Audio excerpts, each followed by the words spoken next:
Let's take a second to talk about the grip. Every week on the PGA Tour, I see a variety of grips. You've got players with, Zach Johnson, Brendan Steele with super strong grips. You've got players like Jordan Spieth and Jon Rahm, with very weak grips. You've got, what I call semi, orthodox, slightly rotated, grips. There's no one way to do it. And, the one thing that I want to be sure of that you guys understand is how to put the club in your hand, okay? Those variety of grips that you see there are going to come with different matchups in the swing, okay? The ball flight that you're trying to hit, whether your club is steep or shallow in transition, those grips, the variety of those grips are basically creating some functionality to what your club face orientation looks like in transition and how you deliver it to the ball. Okay, so the only prerequisites that I really have are how the club goes in your hand. Okay, and if you look at your left hand or your lead hand and you see that lifeline there, that palm of your grip there, I see a lot of players that come to me who have the club in that palm, and it really creates some structural issues with your wrist. It makes the wrist in a very weak kind of position. And so what we want to do is we want to get the club through the base of your fingers with this little fatty heel pad on the top of the shaft. So what I'll have my players do is I'll have them line the leading edge up vertical out in front of them like this and hold the club in their right hand. With that leading edge vertical, I'll have them take their left hand, put this left trigger finger under the shaft and that heel pad on top. And then they're allowed to put their thumb down.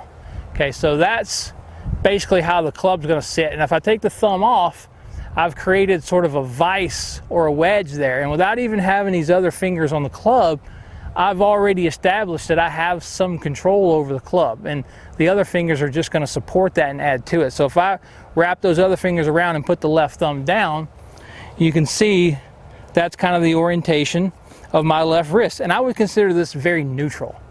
Now, the reason why I like to see a neutral grip is because of what it's going to allow the wrist to do in transition. It's going to make it easier for the wrist to move into flexion, okay? If I have a very, very strong grip, which means my hand is very much rotated on this side of the shaft, that's going to tend to put my wrist in a little bit more extension. And I'm going to need to preserve that wrist extension, because if I take that wrist angle and now put that into flexion, watch how much the face angle changes. So I'm able to put the face through too great of a range of motion for most functional golf shots when I take a strong grip and I move it towards flexion. So you're probably asking, well, why do I want your wrist to move toward flexion?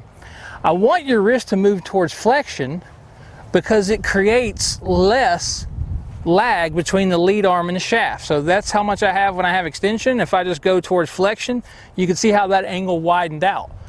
So what did that do? Well, that pitched the shaft a little bit more behind me, but it started to get the sweet spot to lower down so that I can have a much shallower sort of inside angle of approach into the golf ball. So again, a super strong grip going to pose to have the wrist a little more extended, and it's going to need to stay a little bit of extended on the way down to not get the face really, really working hard to the left. You're going to see that match up a little bit more in guys who like to hit fades, probably. You're going to see that amongst players who have a little bit more speed. They can afford to hit down on the ball a little bit more. Most amateur golfers, that formula doesn't work too well. Super weak grips. I don't necessarily have a problem with it, but I think it locks you into basically one type of ball flight. So if you're okay with hitting a draw, you're going to have a really hard time getting the face, close to the path if we aren't able to change this face orientation enough by going into flexion. Because let's face it, we can only flex our wrist so much. If you think Dustin Johnson on one end of the spectrum with the most wrist flexion, he's able to close the face a lot. That's what allows him to hit kind of pull fades or cuts. So again, for preferences, I like something in the middle. Something that allows me to flex my wrist and semi-close the face, but not get carried away with changing that face angle too much. And again, the spectrum is that we see on tour. We see super weak grips, we see fairly neutral grips, my preference, and we see super strong grips that even look like this on the PGA Tour. There's no right or wrong, but the importance of this video is that you understand the cause and effect relationship between your grip and how it's going to change your face orientation and how that needs to match your ball flight.